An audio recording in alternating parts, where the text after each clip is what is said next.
All right, so let's go ahead and get going since it's 4 o'clock. I know we'll have a lot of people start signing in, but I want to thank everybody for coming in today. Um, Today's program we have Master Gardener volunteer Brenda Campbell with us, and she's going to be talking all about tomatoes. And as part of the program, what we want to do is just let everyone know, as part of security purposes, you don't have the ability to share your screen or your microphone, but you can communicate to the panelists. So if you have any questions, what I recommend is sending those directly to the Q&A box that's at the bottom of your Zoom screen. And that allows us to kind of see those questions that you have, and then we can answer them. And then those questions and answers are broadcasted to everybody that's here in attendance. You can put some stuff in the chat box, but we typically lose that very quickly nonetheless. So please put any questions you may have in the Q&A. And at the end, we'll still have some time for Q&A like normal, where we can do discussions. And this is going to be recorded, and we're going to put it on our YouTube channel, but we'll follow up with additional resources from IFAS Extension, as well as a copy of the presentation that Brenda's giving today, just to give you that resource that you can have readily at your fingertips. So I'd like to thank everybody for coming today, and I'd really like to say thank you to Brenda for taking her time to putting together this presentation. And I know that I and the others are really excited to hear about this, especially since March is prime time for tomatoes. So Brenda, thank you very much.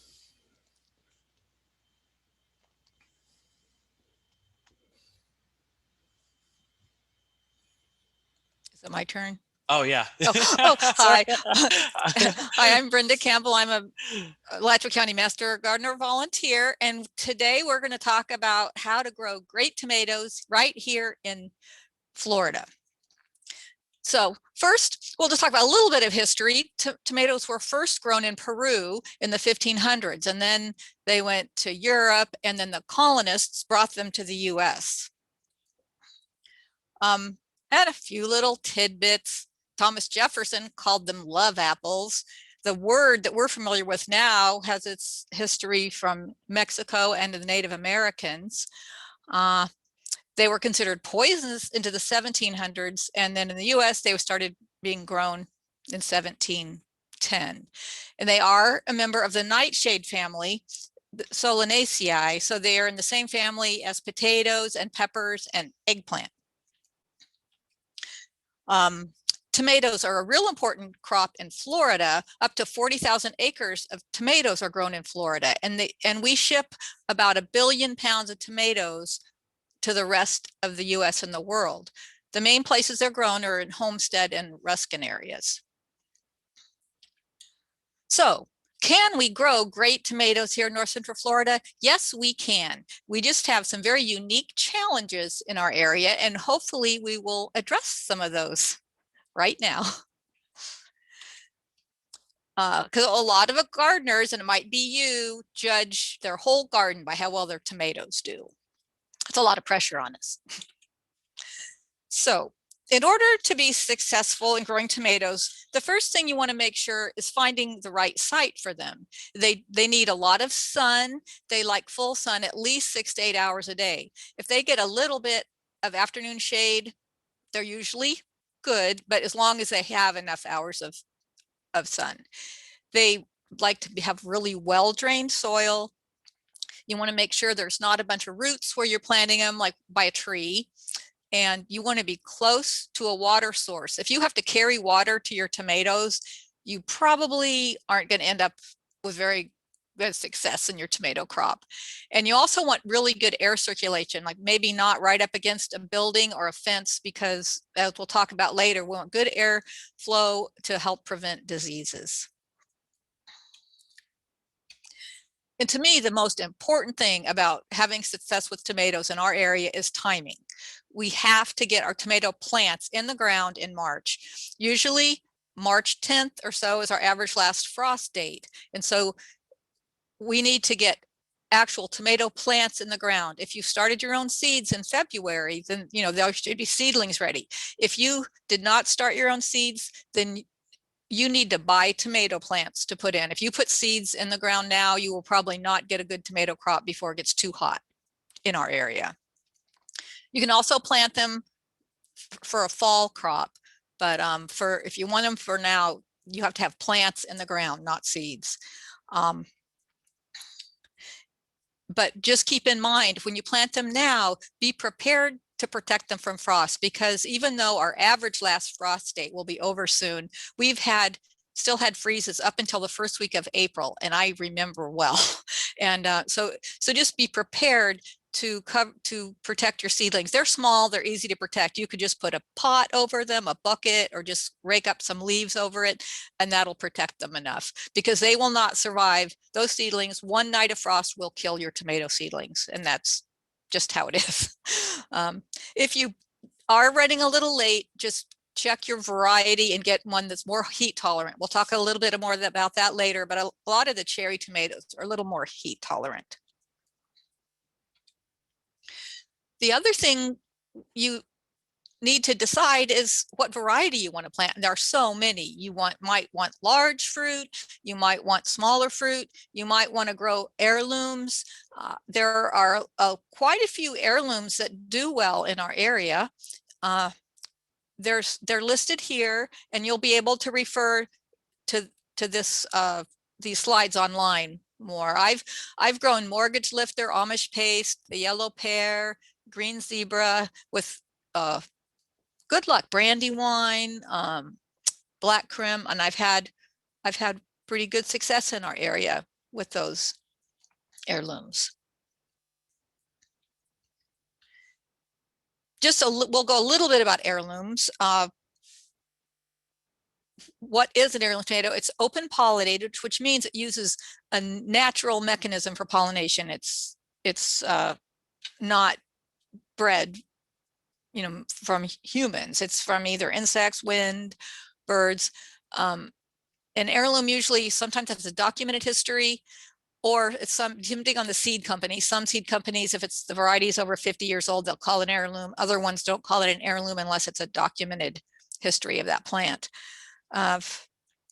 So the open pollinated varieties the seeds will, you can save the seeds, and you'll get that same variety year after year, and they will change from generation to generation a little bit of variation. But if you just save the seeds from that, but the best fruit, you'll get the desirable traits, but it'll still be the same type of tomato, and it'll just adapt over the years. And that's why it's good to get ones that will do well in our area, because they've already adapted to our area. And they're very suitable for low input productions, like a sustainable farming, where all of you have on-farm resources. You're using your own fertilizers and mulch all from on site. But do you want to grow heirlooms, just keep in mind that you might not get quite as good of a yield, and in a little bit of inconsistent quality. And so, like we just said, select varieties that are suited to our area. They might lack a little bit of the disease resistance of a hybrid. And a lot of the varieties are indeterminate, which we will talk about later, and might not have as good of shade as some of the other varieties. They're subject to physiological disorders, which mean that not from disease, but maybe adverse weather, light, lack of nutrients. They're subject to that. They also come in a variety of shape and sizes. And so I was raised with grocery store tomatoes. I just thought a tomato was round and red, or it wasn't a tomato. And there are so many shapes and sizes that there are wonderful, and the color are different colors, and which are wonderful, and the skin is really soft, which is great for eating. But if your goal is to pack and ship them somewhere, those different shapes and the soft skin might not be a good idea for you. So if you were going to sell them, it'd be just a direct market, not one that needed to be shipped any distance. So the other thing you would want to think about before you decide what kind to get is the characteristics of the plant. So there are determinate and indeterminate tomatoes. Determinate tomatoes tend to be smaller and bushy. They're you could let them sprawl or you could cage them. They do well in containers. The main stem, the reason they're called determinate, is that it ends in a flower cluster, which when we talk about pruning, we'll talk about that a little more. And another thing to keep in mind is the fruit ripens all at once. It's over a week, maybe 1 to 3 weeks. And so if you were interested in canning or preserving, that would be great because you'd have all your produce at one time over one period of time. So that would be a factor to think of. Here's just a diagram. If you notice in that blow up circle, the end of the plant ends in the flower cluster, and an end of the side shoots, they actually end with a flower cluster, and that's the determinate. Now the indeterminate, they are vines and they will get long. I mean, you can have tomato vines over 10 feet long and they'll just keep growing, and they get really big if you don't prune them. So, and the way you can recognize it is the main stem and the shoots, they don't end with a flower cluster. They just keep growing more stem and more branches, and the flower clusters come off the side.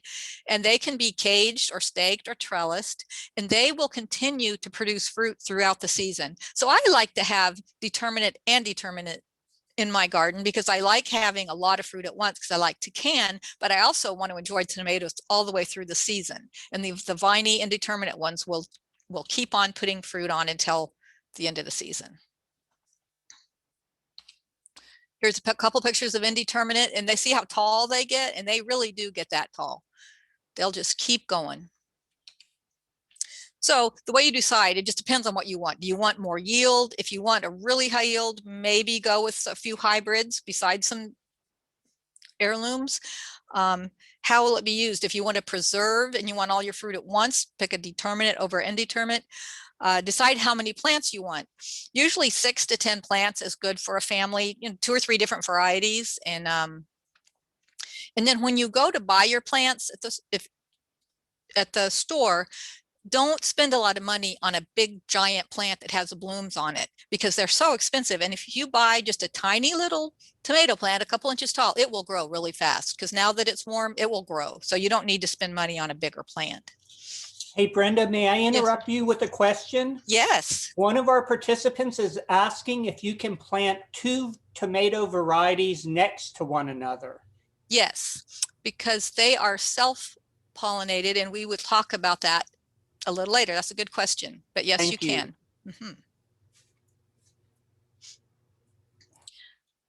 So once you buy your plant, or when you're deciding how to plant them, we're talking about spacing. You want to have plenty of room between rows and at least 3 feet between plants because, well, the roots need room and to get the nutrients, and you want to allow plenty of air circulation. What we talk about, that's a big aspect in Florida with our humidity, is you want to have good air circulation for disease. And tomatoes do very well in containers. You'll do best if you have at least 5 gallons, and you can use anything for a container. If it doesn't have holes, just drill some holes for drainage because they definitely need drainage.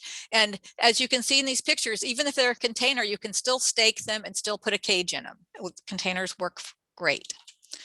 You can also use galvanized containers. The zinc that is from the galvanization doesn't usually migrate readily through the soil. And then if it gets in the soil, it doesn't really get the uptake to the plant, doesn't occur to any level that they've done studies, and it isn't a dangerous level. And so even though if the zinc might be harmful to some soil microbes, it's actually beneficial to others. So it balances out pretty well. So galvanized is a good choice for growing tomatoes. A lot of people use earth boxes that have the water reservoir with the wicking for continuous water to their tomato plants. There's all sorts. I guess the sky's the limit with ideas. Growing them in hay bales. I've never done that, but I guess people have. And so once you decide what you're going to plant them in, in the ground or your container, plant your plant super deep to get a stronger plant. Because what's interesting about a tomato is that the stem, any part of the stem that's underground will actually grow roots. And so you can just pull off the bottom couple of leaves, and then plant that tomato all the way up to its neck, all the way up to the plant. So when I have mine, I might start with a tomato plant that's 6 or 7 inches tall. And when I plant it, there's only like 2 or 3 inches sticking up. And then that whole stem will turn into more roots. Also, when you plant your tomato, try to do it late in the day when it's not really sunny, because the trauma of getting taken out of a pot, put in the ground, and then having to go through the full sun heat of the day could be traumatic for the plant. So if you do it late in the day or on a very cloudy day, it can recover overnight and be ready for the sun the next day. This is a picture of one of my tomato plants I pulled out at the end of season. You can see at the bottom the original roots, and then the part that was below the soil where the new roots came out of actually grew out of the stem. I was so surprised when I saw this. I had to take a picture of it. It really works. And once you get them planted, remember to protect them from cutworms. I mean, unless you just don't have cutworms in your yard. I know we do. You can use anything for a collar. You can use newspaper, cardboard, little paper cups, or I just used the paper towel tube from a roll of paper towel. And then in the right lower corner here, some people have used a nail right next to the plant, and it keeps the cutworm from curling around and chewing into it. So talk about watering. The small plants need about 1 inch of water a week. Once they grow bigger, they need more water. And it's good to water early in the day if you can, because you want the plant, the foliage to dry out, because again, to prevent disease. And in a container, you might need to water daily because the roots can't reach out into the earth and get more moisture from the soil. So you might need to water more often. Drip irrigation is ideal, but in Florida, we get so much rain. So it gets overhead rain, whether we plan to get it or not. So I use overhead irrigation in my garden because that's what I have. And that works fine too. Sometimes you don't want to overwater, because if the soil stays too wet, oxygen can't get to the roots and the plant can die from that. And so sometimes in the afternoon, you'll see the plant's looking wilted and you'll think, oh, it needs water, but it really doesn't. But feel the soil under your mulch, and if it feels damp, it's just normal for the plants to look wilty when it's super, super hot. And then the next morning they should look revived. If they don't look revived the next morning, then you might need to check about how your watering's doing, or maybe if there's some other process going on. Then fertilizing. First, it's good to have a soil test. If they prefer a pretty neutral pH, but usually if you amend your soil with organic matter, it will balance. Composting and other organic amendments will really buffer and balance out your pH. So it's good to fertilize before you plant. If you use a 10-10-10 with minors, use about 6 ounces per plant. You can get the 10-10-10 with minors at most of our feed stores. You can get those 50-pound bags of that has magnesium, manganese, zinc, boron, copper, that is really good for tomatoes. They like that.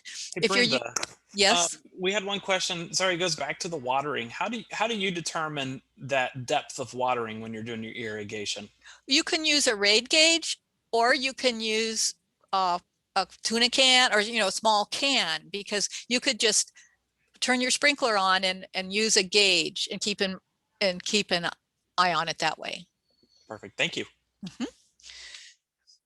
If you use, you can also, if they use organic fertilizer, it has less nitrogen, and so you'll need to use more of it. So just go by the package of whatever fertilizer you have to fertilize. If you're using manure, you want to use about 1 pound per square foot, and you need to keep fertilizing your tomatoes every 2 or 3 weeks. Because when you think about it, different from a landscaping plant, this plant is going from a seedling to producing flowers and fruits. It's living its whole lifestyle in just a matter of few months, and it needs food. So they need to be fed regularly. Just put it on your calendar or put it in your phone to remind you. But you don't want to overdo it. Make sure you look at go by what's on your package of whatever fertilizer you have, because if you have too much nitrogen, you can actually promote some diseases, and you'll also can get too much foliage and no tomatoes. So we talk about staking and supporting tomatoes. You can just let tomatoes sprawl on the ground. You allow about a square yard for each plant, but they will probably have a lot of disease issues because the soil, there are a lot of soil-borne diseases and the moisture. So most people stake their tomatoes. If you use a stake, you just want to put your stake in while your plant is small, just right next to, even though it seems small, because then that way you won't disturb the roots. If you pound the stake in after the plant's bigger, then you might damage some of the roots. And then just tie it, just use something soft and stretchy. You don't have to go out and buy some fancy strips of anything. I cut up an old t-shirt or old socks that are stretchy and tie them to the stake, and that works real well. It doesn't cut into the stem of the tomatoes. The cages are, I really like using tomato cages because you don't have to tie them. The branches just grow over the edges and they stay they train themselves. And also with the cages, it helps provide a little more shade, and it keep the moisture in the plant. In the center upper picture, I haven't tried this yet, but people have been doing a lot of the weaving. They weave strings in between a couple of fence posts, and you keep doing the strings as the tomato gets taller. I know people have done this with really good success and like this method, so I might be trying some of that this year. Few pictures of just some tomato plants in some cages and on some trellises. Those are definitely indeterminate. See how long those vines are? So they'll just keep growing and growing. Brenda, are those Yes. pictures that you said Disney style? Is that from the land, the ride, like their greenhouses at It Epcot? probably is. I didn't take this picture. Wendy did, so I bet it is. Yeah. So- Sorry, I just recognized that. I was like, it looks like it's taken from a boat. Yep, it probably is. So, is pruning really necessary with tomatoes? It actually, if you manage the growth of your plant, you can direct more energy. If you keep just a certain number of stems and get rid of a lot of the excess, you can actually promote more energy and nutrients to the plant. And it also helps air circulation. If you don't let it get too bushy, it'll help air circulation. So you don't have to prune a plant, but you'll probably get a better yield if you do. The suckers, the little ones that grow out between the stem and the side shoots, those are the parts you'd want to prune off. And you want to get them while they're small. You can pinch them off where they're real small, but it's safer to use scissors, because if you tear it, you could actually tear the tissue of the stem and then damage the plant. So scissors would be better. When you have a determinate tomato, remember those are the ones that the stems end with the flower cluster. You don't want to go pruning them before you get some flower clusters, because you'd like to leave the suckers right below the flower cluster, because that stem and leaves has a purpose, that it's collecting sunlight and it's getting nutrients to the plant. So you don't want to just strip everything away. The ones that are close to the fruit cluster, you want to leave. And you don't want to prune your plants when they're wet, because you could spread disease to other parts of the plant or to your other plants. And if you notice the plants on the right bottom there, how the lower branches of all, or side shoots, have all been pruned off. And that's what I do as well, because it keeps water from splashing up on the plant to help with disease, and it helps with air circulation. And any of the leaves that are like drooping down, I cut those off. Those aren't my tomato plants, but mine will the base of them look like that. I keep them pretty clear. Also with pruning, if you have an indeterminate that's growing really, really tall, when it gets to the top of the support, you can just top it or cut it off, unless you just want to see how long it's going to go, because usually by then it's the end of the season and you won't be getting that many more fruit. And that way, by cutting the top off, you'll be letting all the nutrients and the plant energy go to the fruit that's remaining. Or you can just let it loop over and go down the other side of the cage. It'll do that too. Also, if you feel like you don't want to cut off too much of the shade of your plant, if there's a sucker, a big, huge sucker getting big, you could just cut part of it off. So you'd leave a little bit of shade, but you'd leave part of it to, it wouldn't be taking away too much nutrition from the plant, but it would still provide a little shade. Also, mulch. Mulch is the best. Use whatever you have. If you have straw, leaves, clippings, plastic, it helps keep moisture levels even and it conserves them. It reduces weeds, and weeds can help spread diseases as well. We'll talk a little bit about that more later. It'll help keep the fertilizer from leaching, from too much water getting through, and it will keep the soil from splashing on the plant. So mulch really, tomatoes love being mulched. And a little bit about the flowers. What we had kind of talked about before, flowers are self-fertilized. So, but they need a little bit of motion. Usually the wind just moving them a little will cause the pollination to occur inside the flower. And that's why it's safe to plant flowers different tomatoes next to each other and still save the seeds. Now, very occasionally, I'm sure it's possible for them, insect or something, to cross-pollinate, but generally it's very easy to save seeds from tomatoes. And if you're in a greenhouse situation where there's not wind, this on the left lower picture, they have like a little electric toothbrush with a piece of tubing on it that they'll actually jiggle the plant to help the pollination occur inside the flower because it doesn't get the wind and the motion. If your flowers are falling off, it might be temperature extremes or maybe insufficient light. And then the biggie for us in Florida, insects. You're going to have them. That's all there is to it. And another thing about the timing is so crucial. If you get your plants in now, or in the next week or so, hopefully your plant will grow big and strong before the bugs all get in your garden, and you might have a chance to get a crop before the worst of the summer bugs hit. And sanitation is just a must for weeds and insects. Whenever I'm going to go in my garden, even if I think I'm just passing through to look, I've learned I take a bucket every time, because anything that's on the ground, if there's a branch on the ground or anything that looks damaged, just take it out of your garden. Take it totally out of the garden. Don't just leave it over to the side, because there's pests will be hiding in there and diseases, and just try to keep your garden really clean. And also learn which are your friends and which are your foes of the insects. A lot of people probably recognize up on the left-hand corner is the ladybug larva, which they're great. They eat tons of pests. They look like they would be a bad bug, but they're really good bugs. And then on the right are the stink bug or leaf-footed bug nymphs. They are the bad bugs. We'll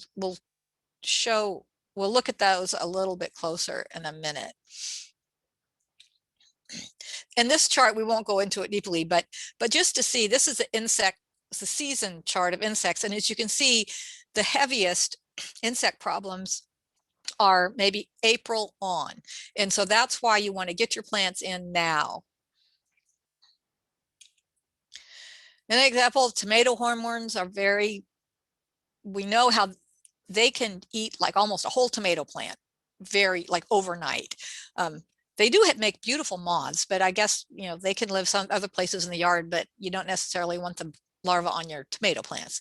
You can hand pick them, or you can use BT, the Bacillus thuringiensis, which is a biological pesticide. It will make the larva sick and stop eating, but it doesn't hurt humans, but that needs to be reapplied following rain or irrigation. And the picture on the lower right, that's a picture of that wasp, the braconid wasp that lays its eggs actually on the caterpillar. And so when they hatch, its larvae actually eat the caterpillar. So if you see a caterpillar with that on it, leave them, because they can spread in your garden and help other people's plants too.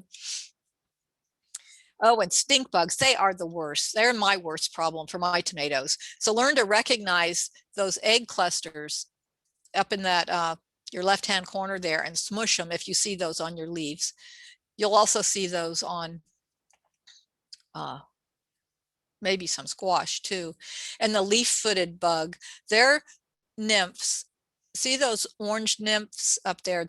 The way you recognize them, because there's also good bugs that look very similar. And those, if you'll see, and we'll look at it on the next slide too, their body and their head, from head to their tail, well, they don't really have tails, is orange. Their head, their thorax, and their abdomen are all orange. And those are the bad bugs. And you can see what they do is they make sucking, they pierce the tomatoes, and that makes these spots that you see in these pictures. It's very frustrating. So to help control stink bugs, some organic methods are, like we talked about, timing, get started early, so you need to depend on pesticides, and sanitation, keeping stuff out of your garden, and encourage the beneficial critters. So, birds, praying mantis, daddy longlegs, those all eat them. And then on the right upper is a wheel bug or assassin bug, and its nymph, the orange that you see there, that is actually a young assassin bug. And if you look at the difference, you can see their head and thorax, where the legs are coming out, are black, and only their abdomen is orange. And where those stink bugs, all the way to their head is orange. So that's how you know, like, if you see this one, don't squish it because it's a good bug. And don't touch it with your fingers because they can sting you and it hurts. That's happened to me before. And so another for stink bug control, some people have used floating row covers. Spinosad is a biological, it's a bacterial that's toxic to the nymphs of these stink bugs. And then carbaryl is 7 dust, and those both work. And then the pyrethroids also will kill the adults, but remember, those, even though it's a natural insecticide, it will also kill beneficial bugs and pollinators. So keep that in mind. You can plant a sunflower trap crop, which it's those mammoth sunflowers. The stink bugs really like those, and they'll actually go to those before they go to the tomatoes. And if you grow those, you would see your sunflowers covered with the stink bugs, and you would have to pick them off and get rid of them, on a regular basis, because they would still go to your tomatoes if you don't pick them off your sunflowers. We'll talk a little bit about diseases. Again, I keep saying the timing, get your plants in early and keep your garden clean. If you know, and you've had in the past trouble with certain diseases, try to get resistant varieties. Well, if you look at the seed packet or the plant stake in the pot, you'll see the different initials, and those are what the different diseases that they're resistant to. So like you can see on this tomato, it's VFFNTA. So all of those, that one's resistant to. So that might be a good one to start with. That's celebrity if you're not sure how things go in your area. You want to make sure of good air movement, where you've kind of planned that with your spacing and with your pruning. You want good air circulation, and of course drip irrigation would be better than overhead, but again, it rains all the time here too, so just keeping the air circulation will really work. If you have diseased plants, don't put them in your compost. You would want to just put them in a black garbage bag and bake them in the sun till they're dead, or bury them at least 2 feet, but do not put them in your compost. If you start with healthy plants, when you buy plants, try to get ones that look really, really healthy. Don't rescue the ones on the sick tray when you're trying to grow tomatoes. Sometimes flowers and stuff, you can nurse back the health, but don't try that with your tomatoes. You might not have good luck. Also, rotating your crops. You can plant other crops that don't have the same pests, the soil-borne or insect pests, and so that area might clear out. They say about every 3 years, if you rotate, if you don't plant tomatoes in the same place every 3 years, and plant other things, then it helps with the pest level. And also, like we talked about, Mulch. Mulch will keep the soil-borne pathogens off your tomato plant.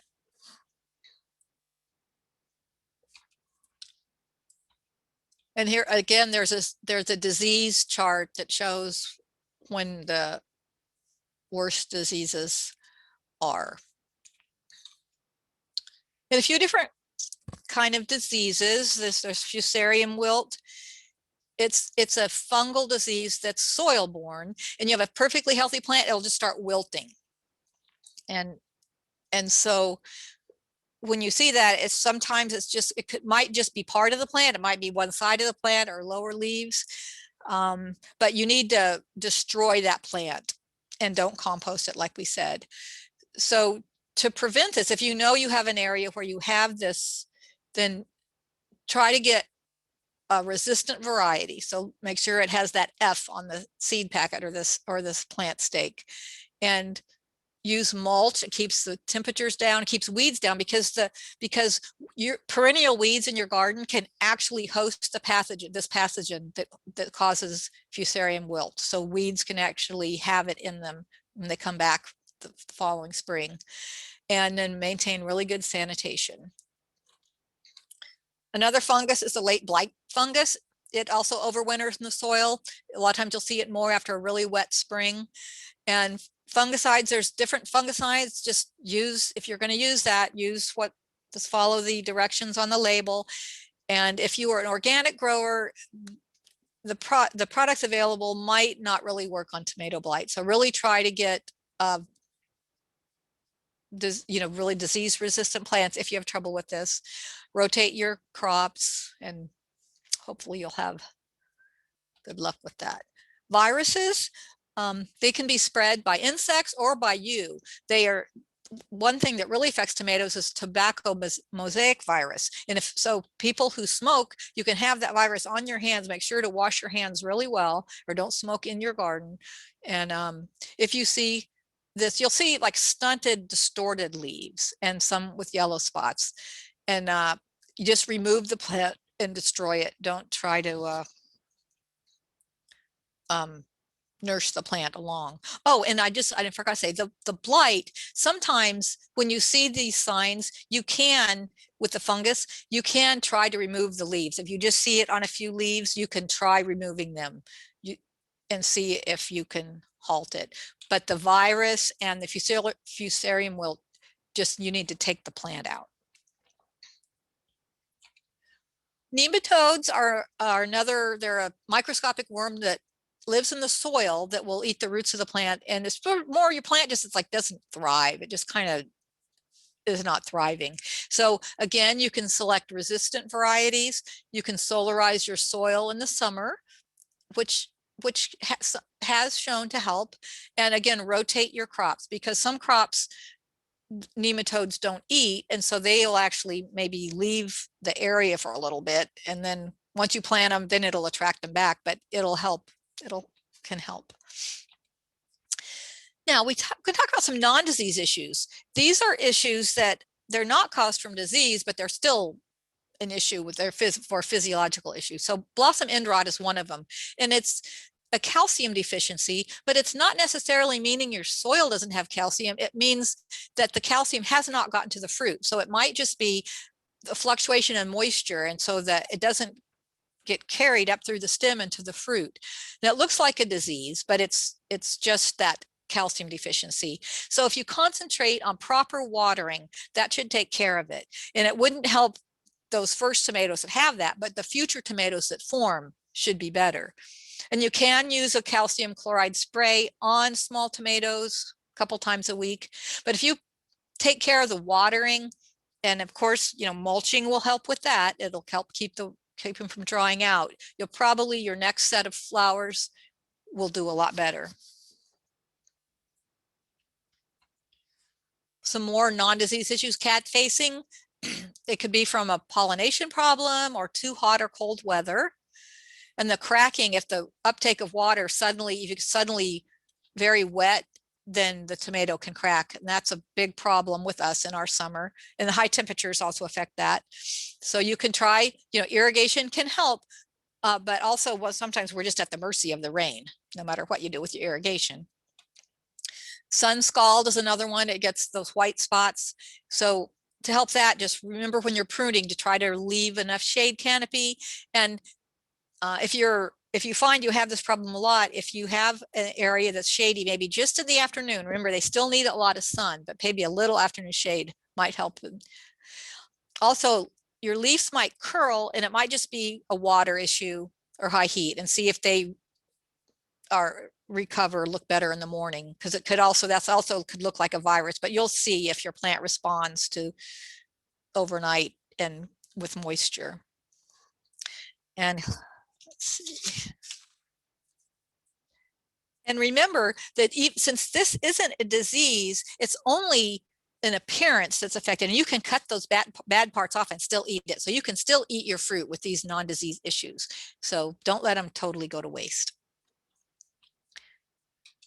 Let's see. And what if you don't have tomatoes? What if you don't have any fruit forming? A lot of times the temperature if it gets too hot, your fruit just won't set from the blooms, or if it's too cold. But usually by the time here on out, by the time we're getting flowers and fruit, it's not going to be too cold, unless you were doing a fall one. So that's what, if you're planting later in the season, stick to some heat. These three are some good ones for heat, and cherry tomatoes generally do better in higher heat. Or you might have too much nitrogen. We talked about that before. Then instead, it just has plenty of leaves instead of flowers and fruit. And so just back off on this fertilizer. And maybe you have other beings that like your tomatoes better than you do. Hopefully not your neighbors, but that might be why you don't have some tomatoes. Then if we are lucky, we can actually harvest. This is what's happened when you grow too many different varieties of tomatoes. That's one of my problems. And I have to try to keep them all straight when I go to save their seeds. So tomatoes are the best quality if they're ripened on the vine. But sometimes when it just gets too hot and too buggy, you need to harvest them early, because when it gets really hot, the color won't even develop as well. So when it's really, really hot, if you pick them while they're just still a little pink and then ripen them indoors in the dark, they will ripen to their bright red color. And remember, if it's an heirloom, they might not be red. A lot of my favorites are like a pink or a brown, and they, from what I grew up with, I would think that it wasn't ripe or not good, and they have way better flavor than some of the red ones do. And also, don't refrigerate ripe tomatoes, because their flavor and their texture will actually deteriorate at lower temperatures. And if it's not real rainy, sometimes around harvesting time, if you can withhold water just a little bit, it'll help. Like maybe you can prevent some of the splitting, and it'll help ripening up. And if we don't have this trouble in our summer, but if you're planting fall tomatoes, and if there's going to be a frost or a freeze, if it's just a frost, you can cover them and it probably won't affect your tomatoes. But if a freeze is predicted, you should go ahead and pick your tomatoes, because if they freeze, they'll just be ruined. Where if they're at least maybe 3/4 of the way ripe, they'll continue to ripen. And if they're green, just pick them, and you can pickle them or make relish or make fried green tomatoes or do something. At least they won't just turn to mush and be ruined. And also at harvest time, if you still have some suckers that you've cut off, you can let those root and get them potted up, and you could have them for fall tomatoes.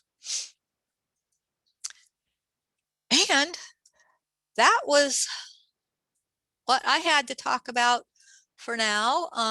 We have lots of resources for our area for growing tomatoes in our Florida area. And the Florida Vegetable Gardening Guide, I really like that guide. And then you can get starts. A lot of the local nurseries and the farmers market have a good variety of starts. And then, of course, we have our IFAS websites. I have some more websites next. You have our Master Gardener hotline, the Master Gardener website, their Master Gardener Facebook page, all sorts of resources if you have questions, and we'll find answers for you. Hey, So, Brenda, there's yes, several questions. Can I ask the questions on behalf of the? sure, So sure. someone's asking, saying tonight we're supposed to be in the 40s or maybe even upper 30s. Is that cold enough to do damage to the tomatoes? Do they need to protect them? If it's in the high 30s, it's shouldn't damage them. They're not going to like it. They might look not so happy. But if it was even iffy, like if it said it was going to be 35 or 34, I might throw something over them. But so tonight 38, it shouldn't freeze them. Okay. Susan Jacobson's asking if you can please go back to the slide for the resource links. And while you're doing that, Kat asked if you know anything about using tomato suckers to start new plants. Have you ever done that? Yes. So this on this slide, you can, if you have the slides, you can let them root in water, but not for long. I mean, they should be any, or, and then put them in soil and they should grow. Yes, I've done that. That's what these are here, the suckers. Should I go back to that resource page in case, and you have access to these slides on, afterwards. You'll have a link. Isn't everybody going to every people watching this are going to Yeah. be, Everybody that registered will get will a copy receive a of link. Yep. Okay.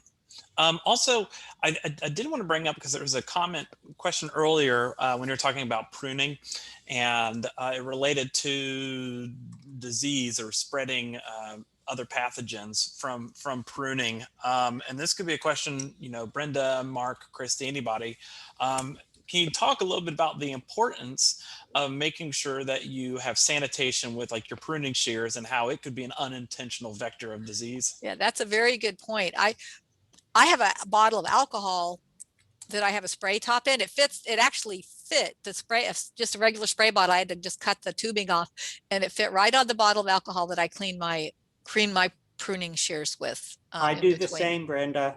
Oh, good. I probably learned it from you. I don't I'm know sure about I that. probably did. Mark, is there a preferred alcohol content level for sanitation, or could you use just any At least 70%. So that's your standard bottled rubbing alcohol. There are some people who use Lysol and other people who use bleach, at least a 10% bleach solution. I'm always worried about bleach kind of degrading metal tools, so I don't use bleach, but some people swear by undiluted Lysol to clean garden tools. but the rubbing alcohol, just getting that works great. Yeah, it's very easy for me. And it doesn't corrode your metal. That's And the other thing is the rubbing alcohol is very volatile. So if you spray your tools, they dry, it evaporates really fast and they dry off and don't leave a residue. Perfect. That's great. Yeah, because that's a common thing if you're pruning, you can easily, if you clip something that has a pathogen, it can be transferred to the other plants from those pruning shears. So, regular sanitation, not just with tomatoes, but as just a general gardening practice. If you're going to be doing anything that has any disease or seem to have pathogen, that's always a great way to sanitize. Yeah, Colin. Taylor, if I can add a comment, it's also important to clean your cutting instruments. Sometimes they pick up some sap and dries. If you just spray that with alcohol, you're not going to get to the root of the problem. So always try to keep the blades fairly clean before you spray with alcohol or dip in alcohol. I agree, Colin. Perfect. But we have quite a few questions that popped up, and we'll send all this out, these resources and a copy of the presentation out. But since we have time, let's talk about some of these.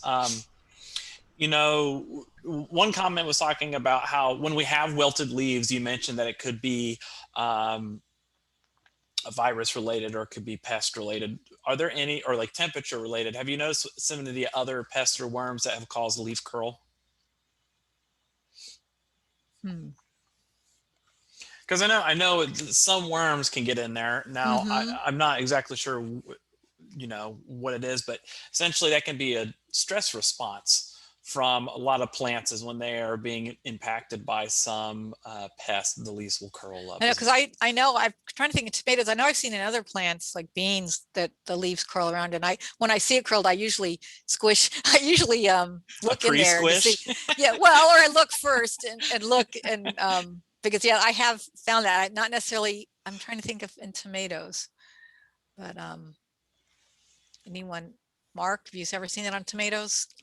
No. Or anybody else? I haven't seen that quite as much, like, except I've seen it in other vegetables. Yeah. So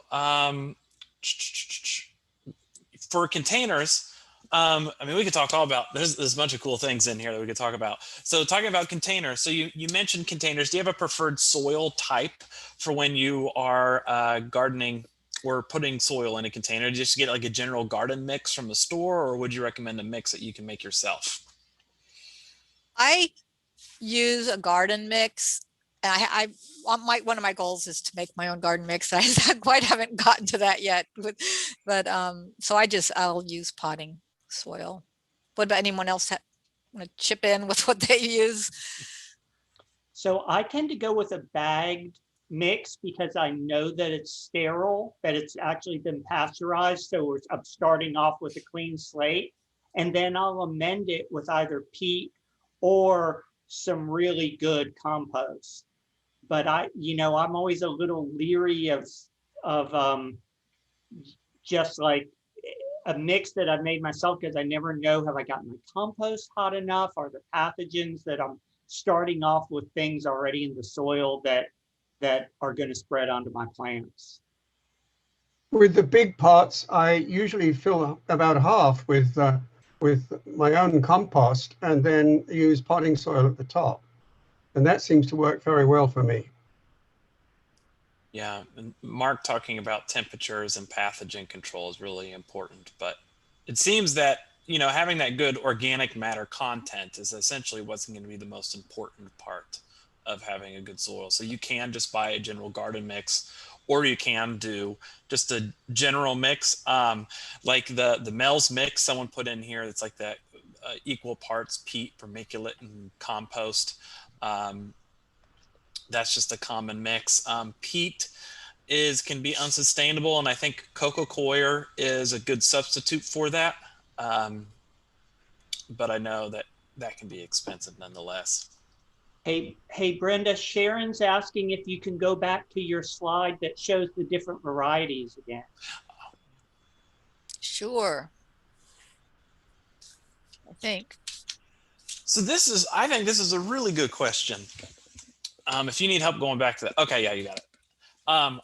This is a really good question. And I'll wait till you get back there. It's like at the very beginning. That's what I was thinking. I was trying to think if there was a quicker way to go back, but we're almost there. That was some of the heirlooms, and there's some on the page before. So this question I really like. This person said that my garden is very exposed, hot and sunny, no shade. Would it be better to grow a row of tomatoes running north-south or east-west? Because I know garden orientation can sometimes be important. That's right. So that probably would help if you're going to grow corn, or are you going to grow something tall next to it? That'd be something you could plan for the corn. If you had it on the west side, could maybe help. Well, it would have to be really tall corn, wouldn't it? I've grown some heirloom corn that was really, really tall before. So if I could comment, yes, please. I've traveled in Mexico and some of the commercial tomato producing areas, and we are talking about areas that are wide open, flat, not a tree in sight, much closer to the equator than we are, with really strong sun. And those people produce amazing tomatoes.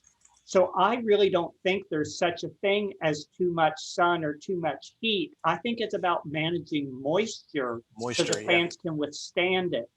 And in that case, what they're doing is They've got rows, and they're putting down like a landscape fabric that they're planting the plants into and mulching. And they're also doing drip emitter irrigation directly at the roots of the plant.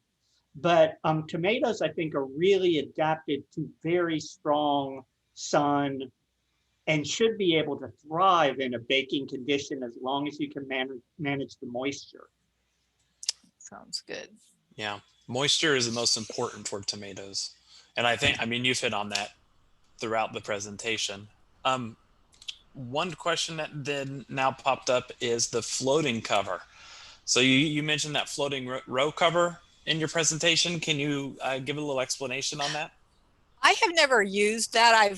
Maybe other people are familiar with it, but I guess you would if you knew, you'd have to really know the life cycle, I think, of the insect to know when to put the cover on to prevent the adults from laying eggs on the plant. And so I've never really tried to do that. Anyone else? Has anyone else? I know some people have, but I mean, essentially it's just a mesh that you're like timing of trying to put over the plants to mitigate pest issues. The But only time I've used a floating row cover is to discourage cold, because if you can get some frost fabrics that'll save, say, 6 to 8 degrees Fahrenheit in temperature. So if you're planting early, you could kind of do double duty and keep, most of them still have at least 70 or 80% light transmission, but you keep it a little warmer for the cold nights, plus discourage the insect pest during those early stages when the plants are really vulnerable, and then take the row covers off once the plants are bigger and more durable and the chance of cold has passed. that's good. Thanks, Mark. Sure.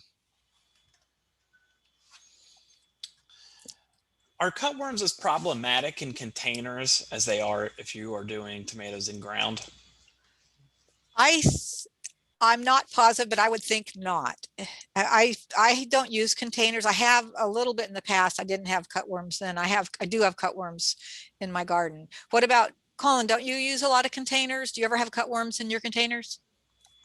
No, I don't have cutworms in my Yeah, containers. I would think probably it's not a problem in a container. Yeah, it's not really, but you've got to keep them off. They get into my raised beds, and I have to, like you, protect with paper towel rolls. Okay. Yeah, the collars. Hey, Brenda, what about planting tomatoes in fall? Glenn Johnson's asking about that. Have you ever tried it? I don't have a lot of experience with that because I just choose my battles as far as I just don't, because I have once and they froze and I got real discouraged, and I know a lot of people do. So anyone out there had good luck with that? Because I know people do it, and I just have not. I think, again, it's all about timing. And for us in Alachua County, it's so hard to know, are we going to have our first frost in November or January? And so we have had them in November, right? Yeah. Because you don't know when the first frost is going to happen. When you're further south, they predictably know that they're either not going to freeze at all, or that the freeze will be after the new year. So they can get started at the tail end of summer and know that the plants will grow out enough to produce fruit. But I've given up on it. It's just so unpredictable. Oh, good. I'm glad I'm not the only one, because I did try.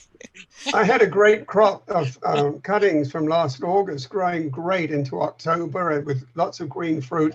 And then that early frost this year caught us all by surprise, I think. I desperately picked green fruit off my plants when we had our first freeze in December, and some of them ripened indoors, but they weren't very good. Yeah, same thing for me. They didn't taste so good when you ripen green tomatoes.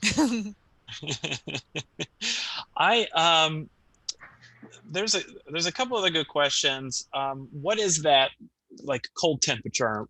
I think you mentioned it, in Brenda, during the presentation, on when you would cover your tomatoes to protect them. Well, if it's going to be even a frost, because we can have a frost without an actual freezing temperature. If they predict frost, I would cover them, and that can be even if it's not 32 degrees, right, Mark? Yes. Correct. So I really depend on my forecast that if they say possible patchy frost, they're covered. And I Does that mean, answer the question? That's even if that doesn't freeze, we can get frost, and frost will absolutely. damage a seedling. oh, absolutely. Oh, yeah. Sometimes we don't freeze, and it's the frost that Yes, like yes, tears because up. those plants are so little. Once they're bigger, but then by the time they get bigger, we don't have frosts anymore. So it's hard to say a temperature. I'd say just really watch your forecast. Yeah, and because watch the forecast, because we can get frost in the low 40s potentially. Just if everything else is Yeah. the right. So pH is obviously important for all vegetable gardens. And one question I asked if pH is on the bag soils that we buy. I don't know if it is. I have never really Have you seen it? noticed, but I think I don't think I've seen that. But I Sometimes think if it's a commercial mix, sometimes they'll have like a spec sheet that will tell you the pH. But in general, I think they're really formulating it for a very generalized ideal, like maybe 6.2, 6.4, somewhere in there, just so it's all purpose. yes, It and is it's generally kept at a neutral level, unless you're looking for something specific and you know that particular store carries something that is made for acidic plants or alkaline plants and so forth. And as a general rule, though, they typically encourage purchasing fertilizers in one capacity or another to amend your soil. Soil, as a general rule, is sold as neutral. That way they can accommodate more people, more consumers. And I do think that brings up a very good point about soil testing, that whether you solarize your soil and you're reusing potting soil, or you are growing in a vegetable garden bed, we recommend doing an annual soil test, or at minimum once a year, to make sure that your pH is correct, and to do any soil amendments as necessary based off of those the soil test. And the biggest part of the soil test, at least for backyard vegetable gardeners, is the pH component. Hey, Brenda, there's some more questions. Someone's asking about whitefly, if you had an issue with whitefly in tomatoes. And then another question, John's asking about growing tomatoes in clay. Well, the clay, you would have to really amend your soil because they need good drainage. They need to have plenty of good drainage. So you'd have to really, really amend the clay if you have clay soil. And I know that there's a lot of clay pockets in our area, right? I mean, I know my yard is all sand, but it definitely needs good drainage. So you would have to plan for that amendment. And the whiteflies, I don't think I've ever had whiteflies on my tomatoes before. I know I've had it on others. Anybody ever had it on their tomatoes? No, I haven't. Yeah, I haven't. No, I haven't seen it. Okay. Brenda, another question. Someone's asking about companion plants for tomatoes. Do your tomato plants have friends? I don't necessarily, I haven't done that, but I'm not, I know that a lot of people do. I can't really say what the data is on that. So sorry, I'm sorry. Does anyone else have much about that? I tend to lean more towards certain herbs. You can grow them near asparagus, of course, beans, but I like growing my basil around it, calendula. Carrots go well, cosmos, cucumbers, and garlic. I'm sure there are more, but those are some of the ones I've done and have done well. Okay, thanks. And of course, some people swear by planting marigold beside them, but as we know, that the data for those data are still open for discussion. Yeah, and Right. that can sometimes be the case with the companion plants, because we see benefits, but not 100% sure that's the reason why. But we do have a publication from UF on a blog that mentions a lot what was already mentioned, like the onions, marigolds, but it has to be very specific marigold. I think Nemagon marigold is the one that says to have any benefit, but parsley, cucumber, and carrot. Yeah, sometimes it depends on. Finds basil to be a good companion plant for tomatoes. Mm-hmm. They sure taste good together. Yeah, right. Always a bonus. Sometimes it's a matter of like even nasturtium. It may be a bug catcher. You know what? Yeah. I forget what crop you call it. I just A trap crop. Thank you. Yeah. And then others are simply beneficial because they don't take away certain nutrients that the tomato plant may need. So they're non-competitive. So it just depends on what your goal is and taking a look at what they need or don't need. Thanks, Christy. Someone else is asking about a soil pH test, a home soil pH test. Is such a thing available? I know I've seen those in the store, but do we recommend those? So they are available, and they can give you a generalized pH readout, but it's not like if you send in samples to a soil lab, you're going to get more precise. A lot of that has to do with our soil type.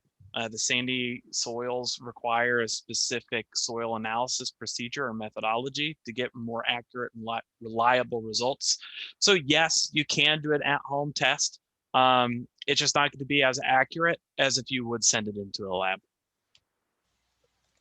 And also, if you, when you take the soil for test, be sure to specify whether it's from a regular garden soil that's been amended or from a raised bed like Mel's Mix, because there are different tests for those.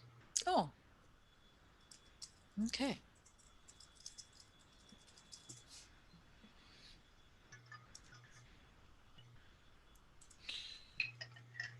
Robin is asking if there's scientific evidence for companion plants for tomatoes, and there are quite a few books that I think have come out where they've documented some different groups of plants and measured insects, but I don't have anything off the top of my head.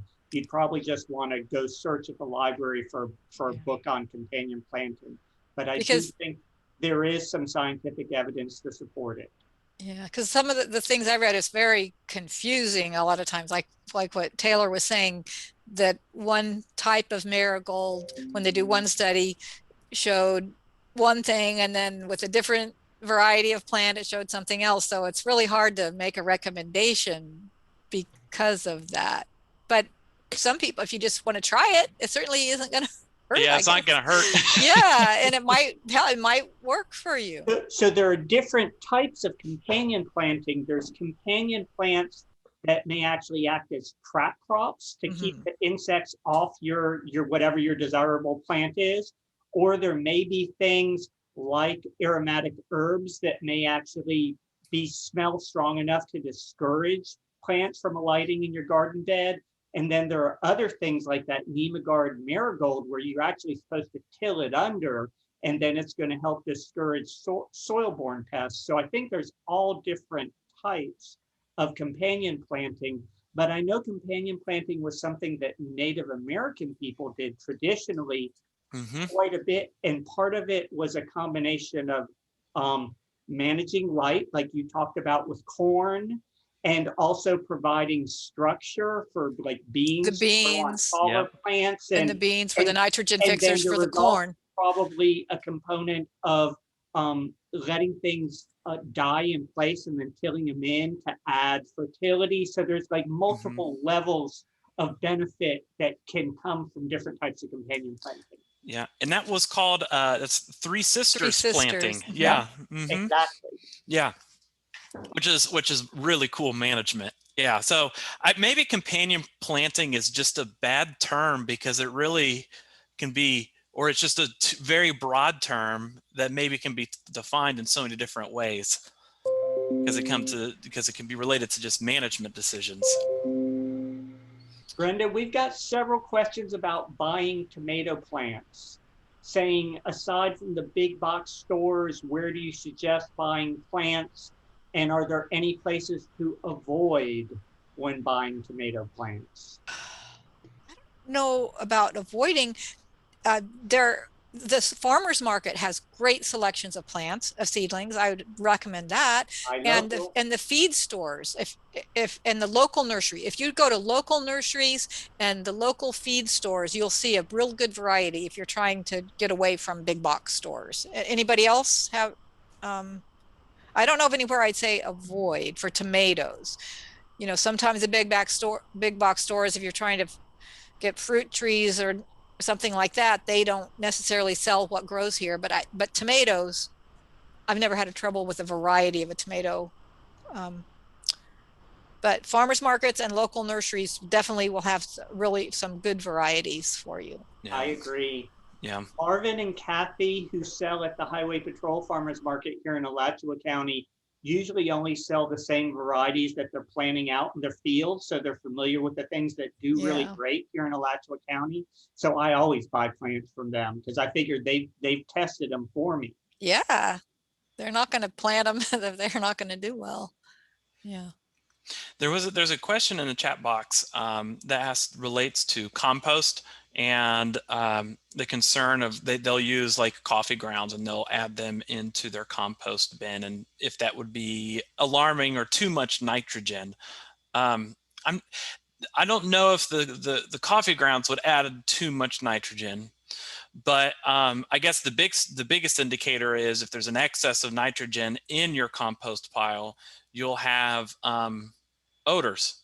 Your pile will smell, and that could be an indicator of excess of nitrogen. I think if your compost is finished breaking down, you know, if it doesn't have the odor and you don't have recognizable pieces, and it's you know, if it feels just like nice soily, earthy mix, I think it wouldn't have to worry about too much nitrogen. Yeah. If you don't have a odor or anything. Because I definitely use coffee grounds in my compost. So I wouldn't be concerned about coffee grounds as long as you've let your compost decompose all the way until you don't see recognizable pieces of stuff and it feels like a nice loamy, earthy structure. Mm-hmm. Perfect.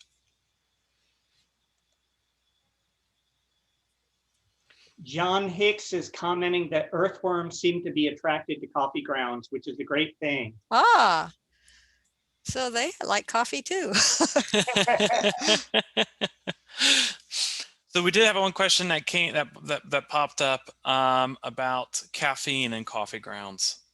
And typically when you make the coffee, you're losing majority of that caffeine and the acidity. So a lot of those benefits that there's talked about, like adding coffee grounds to acidify a landscape, most of that is already out of the coffee grounds and they won't have an impact on soil condition. But I would be curious to see if you have unused coffee grounds, if those caffeine levels have an impact on plants. That's interesting. I don't want to waste my unbrewed coffee on my compost. Well, maybe it's not wasting. It might not be wasting. Yeah. I like my coffee, so then I'll just compost. Yeah. It gets me into the garden.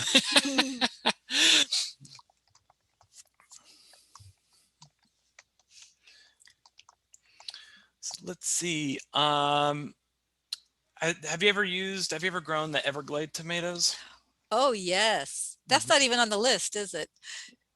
Those grow really great here. They probably will keep giving tomatoes the longest in the season. They just keep going when it's really hot. Those are those tiny, tiny little tomatoes. Some people think they're a bother because they're so little. Why would you want them? But I really like them. They have a wonderful flavor. And you can just throw them whole in the freezer and use them to cook with later. If you have too many, because you probably will have too many. And one plant is enough for a family. They're huge. They're the ones that grow up and over a big tall cage. So Robin's asking if they're true tomatoes or are they actually currants? And the answer is yes, they really are tomatoes, but my understanding is they're just more of a wild type tomato. Oh, They're thanks, Mark. closer to the original tomatoes that were growing in the wild in South America, genetic. Oh, That's awesome. yeah, I didn't know that. Where can you find those? I never find plants, you only find seed. Of the Everglades? People will sell the seed online.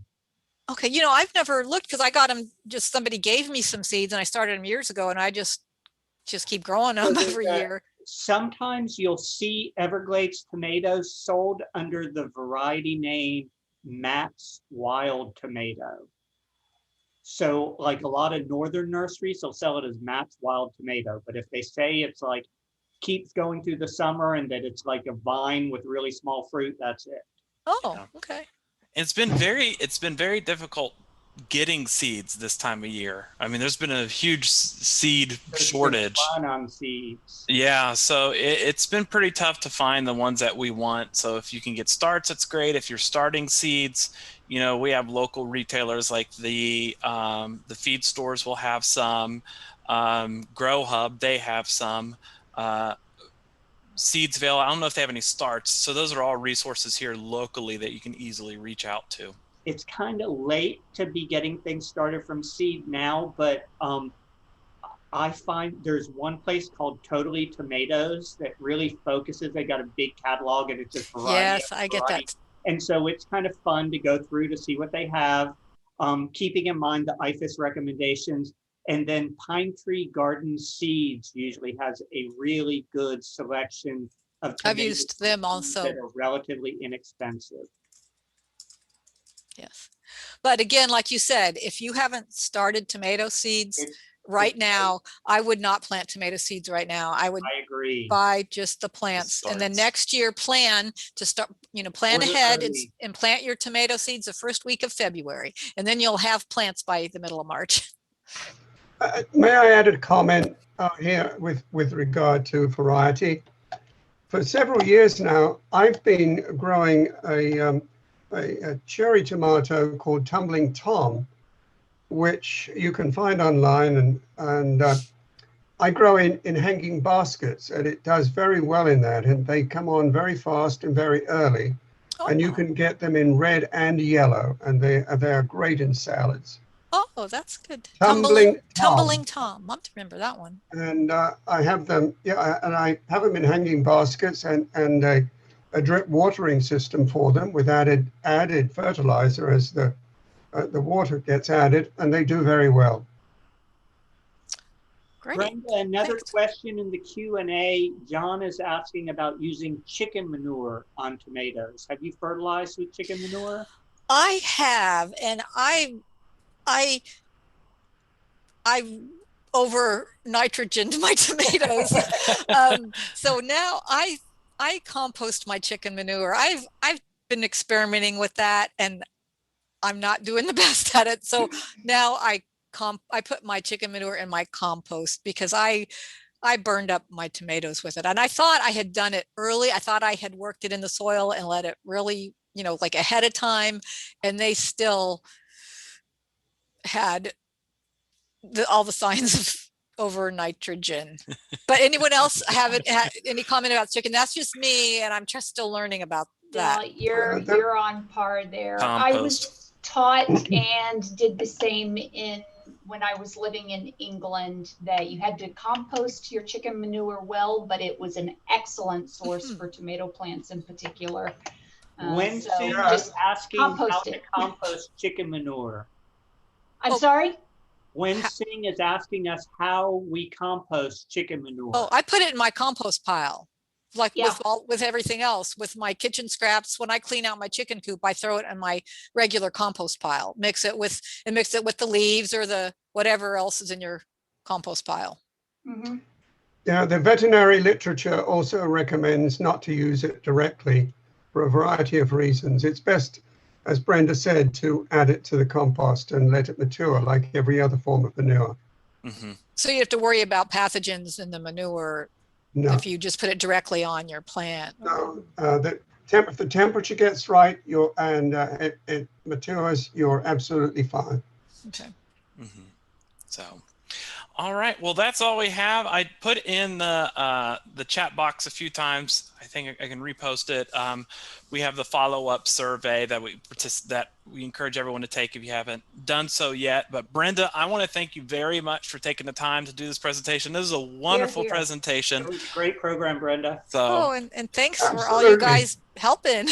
I Well done, Brenda. would love to see everyone's photos of tomatoes. So when you start growing tomatoes in your garden, send us pictures. I'd love to see those.